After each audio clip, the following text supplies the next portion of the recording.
Today on Face the Nation, the topic is race in America, but is this the conversation we expected?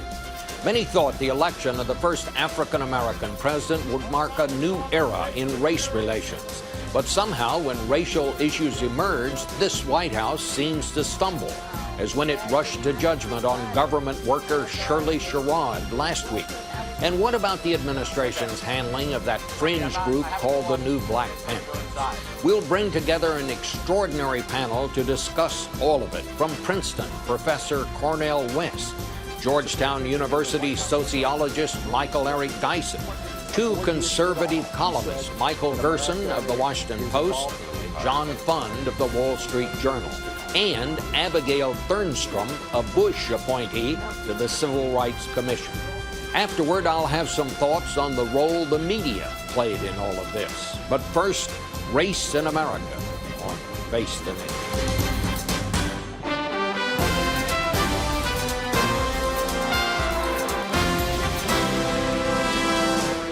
Face the Nation with CBS News Chief Washington Correspondent Bob Schieffer. And now from CBS News in Washington, Bob Schieffer. And good morning again. A lot to talk about, so we're going to get right to it. We're going to begin with the Shirley Sherrod case. By now, I'm sure you know the story, how a heavily edited tape that was taken totally out of context was put on the web. And the result was that the administration, without checking to see what the rest of the tape said, fired the woman. Then came a lot of apologies and an offer of a new job. Michael Eric Dyson, you are writing a book about Barack Obama and race. And it seems to me, after making all of these eloquent statements about race during the campaign, now when race comes up as an issue, this White House seems to commit some gaffe or stumbles. What do you think has happened here? Well, I think the unfortunate reality is that there's a kind of gag order imposed on the Obama White House when it comes to issues of race. There's an understandable lamentation among the Obamanites that, look, we don't want to pigeonhole ourselves into the corner of race, so to speak, but at the same time, what is sacrificed is clear and decisive action in behalf of I think, valuable principles of racial negotiation, which means that we have to tell the truth about race. What we saw with the Sherrod case was quite remarkable. You have the reptilian repugnance of certain elements of the right wing, which edit history for their own vicious and devious purposes.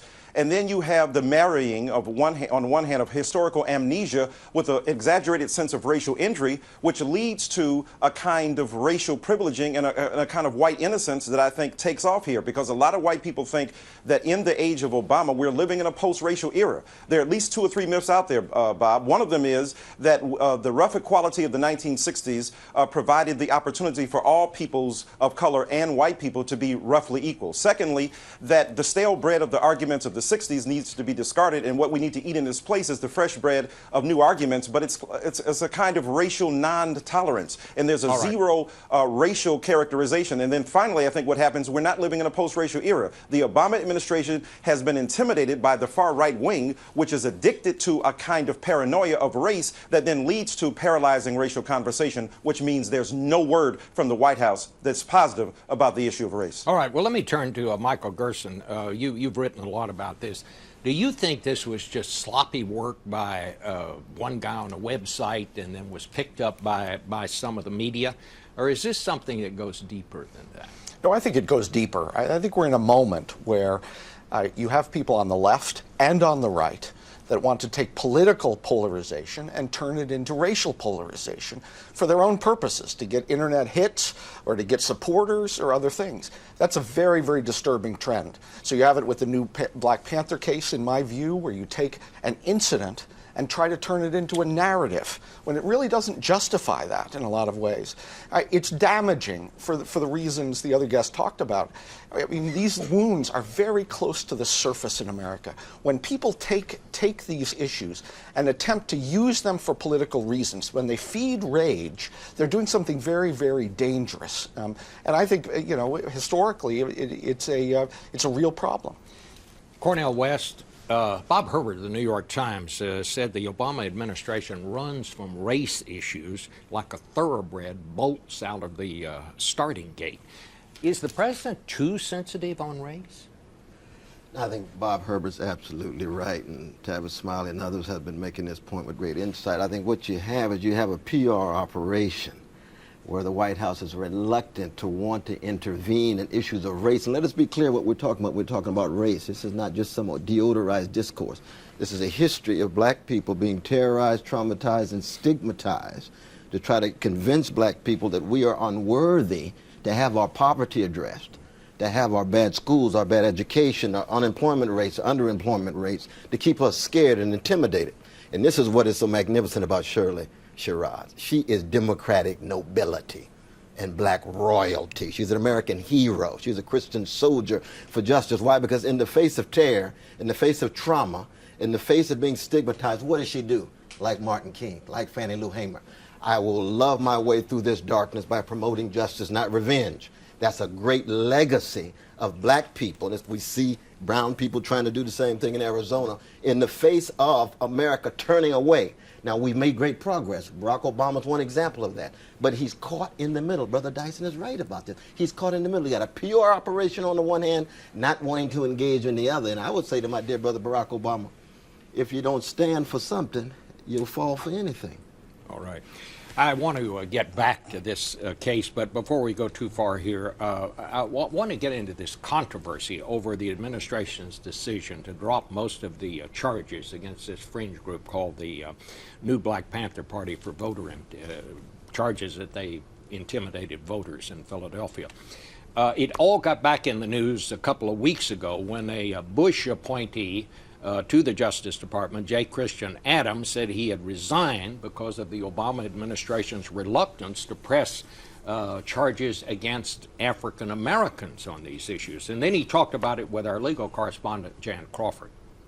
Voting section attorneys have refused outright to work on these sorts of cases, saying things such as, I didn't join the Justice Department to sue black people, I'm not going to work on the case. People who did work on the cases were harassed. There was terrible things that occurred within the department whenever certain people would decide that a race-neutral enforcement of the law was appropriate. Now, Abigail Thernstrom, President Bush appointed you to the U.S. Civil Rights Commission. You said that all of this thing about the Black Panthers was small potatoes. Why don't you say that? Well, first place, you had two unappealing black guys, unappealing because, you know, the new Black Panther Party is unappealing and it's a racist party and so forth, show up at one largely black precinct in Philadelphia, and they stand around and one is slapping a billy club against his wrist. But we have no direct evidence that they actually intimidated anybody, stopped them from voting. And two, we certainly have no direct evidence that anybody in the Justice Department said, oh, we're not going to prosecute this case because we have racial double standards. We protect blacks, we don't protect whites.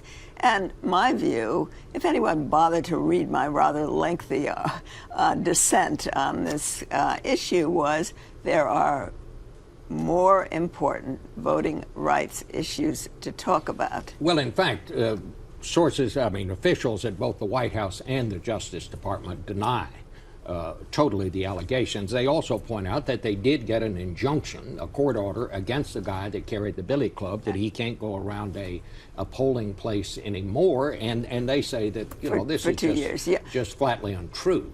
I think it is flatly untrue, but then there's another point here. I mean, Thomas Perez, the Assistant Attorney General for Civil Rights, did come before the commission, and he said absolutely legitimately, look, Section 11B of the Voting Rights Act, which is the provision that's at issue here, allowing civil suits on the basis of voter intimidation, we have had in the 45 years since the Voting Rights Act was passed, 3 successful prosecutions under that provision. This is a section of the Voting Rights Act that is very hard to win cases under, that has no clear standards, no internal regulations. So you just didn't see a case there? Yeah. I think the evidence is extremely weak. If the Justice Department chooses, and I would be delighted to if it did so, chooses to send to us, for instance, somebody who was at that alleged brown bag meeting in which Julie Fernandez said, we don't prosecute cases in which blacks are victims. Fine. I'm an evidence girl. All right. I want to get evidence. to John Fund. He's kind of an evidence guy, editorial writer for the Wall Street Journal. You thought this is not small potatoes, this whole case. You've been writing, you wrote a lot about it over the last couple of years. I know we don't have all the facts because the Justice Department is stonewalling subpoenas issued by the U.S. Commission on Civil Rights. They even transferred one of the officials to South Carolina, so he's outside the jurisdiction of the Civil Rights Commission subpoenas. Look, 2 African-American poll watchers testified they were intimidated by these people. And this is part of a pattern. But no voter, John. No, Well, we saw John. testimony that voters said that they turned around and said they'd come back. We don't know if they ever came back. We do know that this is a pattern with the Justice Department. Kinston, North Carolina is a predominantly African-American city. It voted to have nonpartisan elections. The Justice Department said, no, you can't do that. You have to continue to give black voters the cue of Democrat versus Republican so they'll know who to vote for.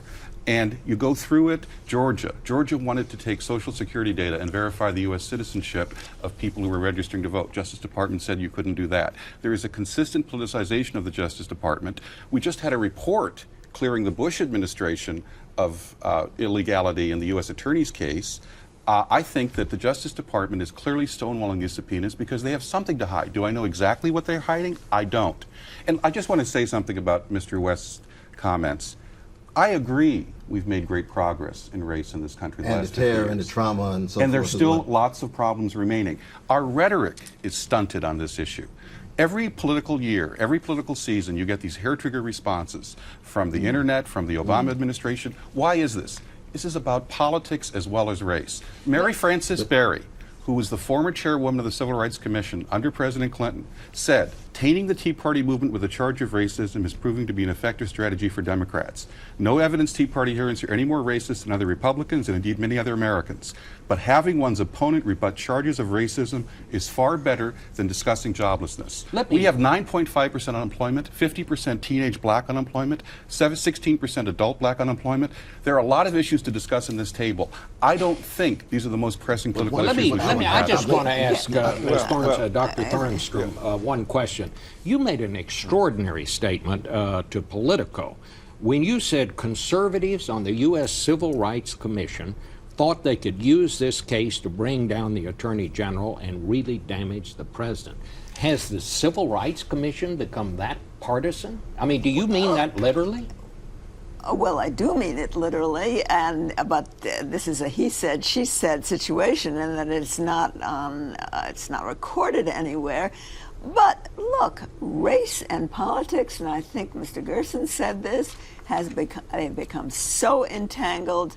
You can't even criticize President Obama without it being coming off as, you coming off as racially suspect. Archer Davis. I criticize him all the time. All right. I come off racially. Brother Dyson does, Brother Tavis. All right. Archer Davis could not say I oppose. Running for governor in Alabama could not say I oppose the Obama health care without Jesse Jackson saying he's not a real black man. I want to say one thing, too, in response to John Fund, who is an old and dear friend of mine. Look, the poll workers who testified, they were Democrats, they were working for Republicans. They had affidavits. They said themselves they were not afraid. And the issue here, of course, is voter intimidation. They were not voters. But even if they were intimidated, they said they were not afraid. All right. We have no evidence that any voters were We're going to afraid. have to break here because we have to pay some bills here, but we'll be back in 1 minute.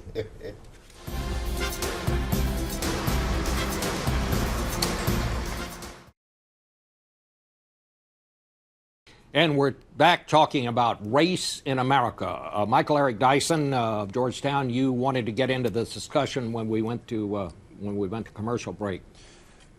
Yeah, Bob, a couple of things. First of all, I agree with Dr. Thernstrom that, look, there is an enormous ratcheting up of the incivility of racial discourse in America. But the problem is not that we offer criticism of Mr. Obama. Mr. Obama, I met with him a couple of weeks ago in the Oval Office. He is quite receptive to criticism, principled criticism, and criticism that's rooted in, I think, intellectual difference and even ideological or political difference. But the reality is that when you see elements of the Tea Party portraying him as some African witch doctor, when you see elements of the far right wing acidly and acerbically repudiating his humanity, what other president has been subject to the scrutiny over his birth certificate when it's been proved that he is from Earth, so to speak? So the reality is that we've got that kind of opposition on the one hand, and then on the other hand, there's an implicit, I think, manipulation of racial solidarity among African American people that keeps black people silent in the face of obvious offenses that are delivered, that are silently accepted by the Obama White House. So black people feel that they are hamstrung because if they speak out against Mr. Obama, they're siding with far-right conservatives who have no interest in principled dialogue. And finally, I want to say this. We certainly have had enormous racial progress, but it's not simply about race here. The Shirley Sherrod case was also about gender. The Obama White House did not do due diligence. It didn't vet this person because a woman is not seen as a legitimate civil rights leader. So among African American people, we have to contend with the gender issue. And I think the right wing understood that she was yet another woman. The Don Imus here comes to mind that we refuse to deal with the issue of gender as well. Go ahead. But Bob, the only way you break through this kind of superficial discourse, I think, is all of us acknowledge we have a fallible quest for truth.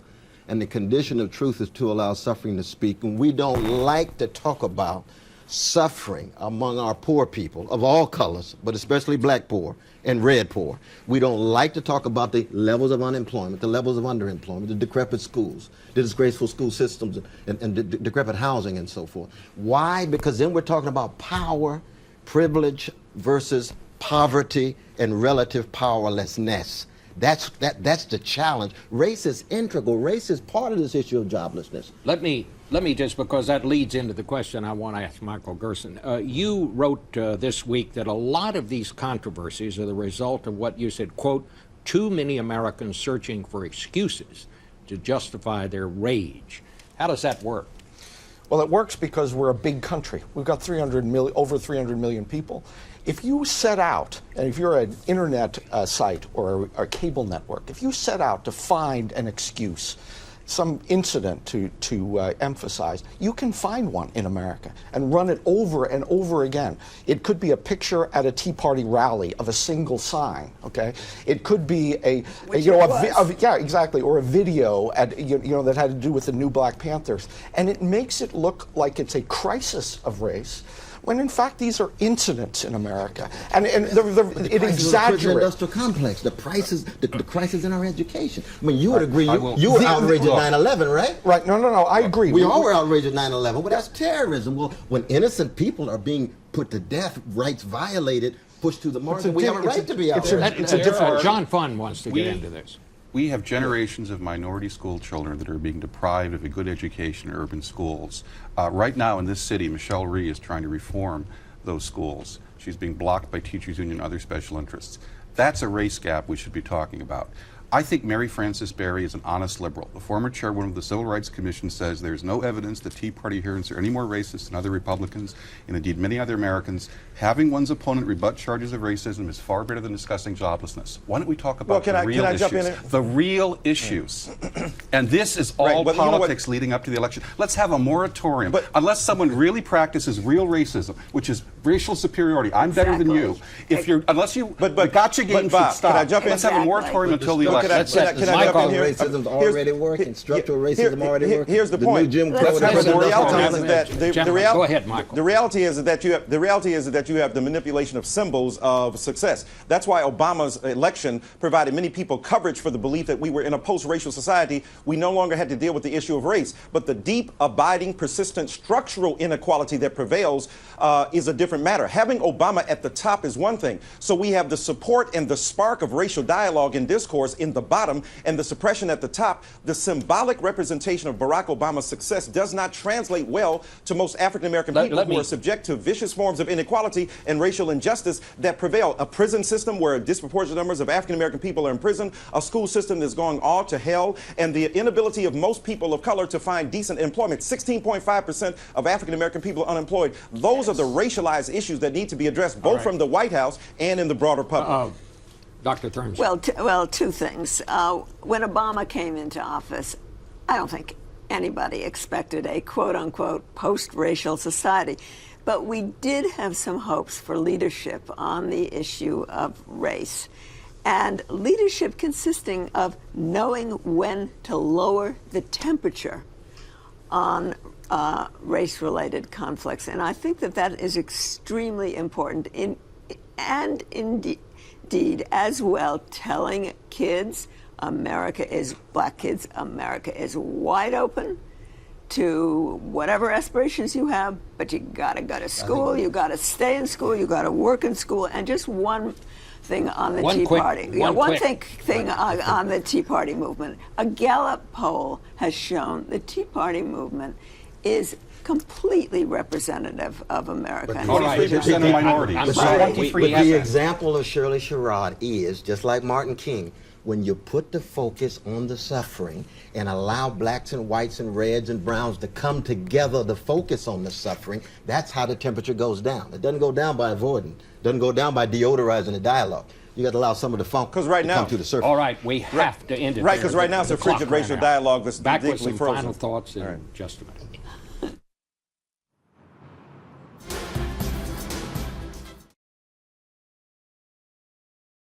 All this controversy has caused talk lately about the differences in how the new media and the old media operate, and how the old media better get on the stick. In case you haven't noticed, I am old media with a capital O. Proud of it, actually.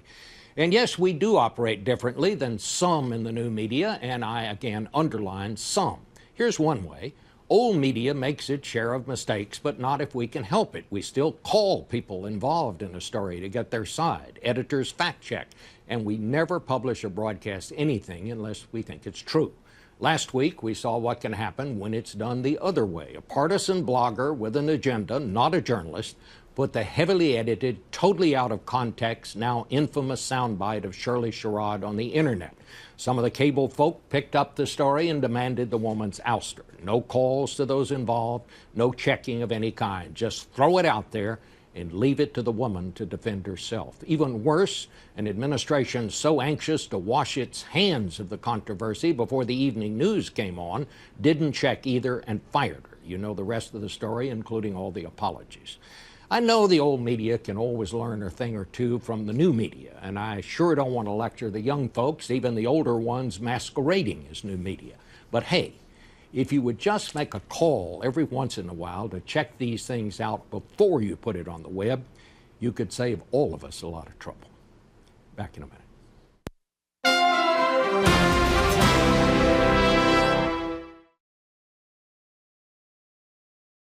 By now, you have seen the reports on the death of Daniel Schorr, the 93-year-old legendary correspondent for CBS News and later CNN and NPR, who died last week.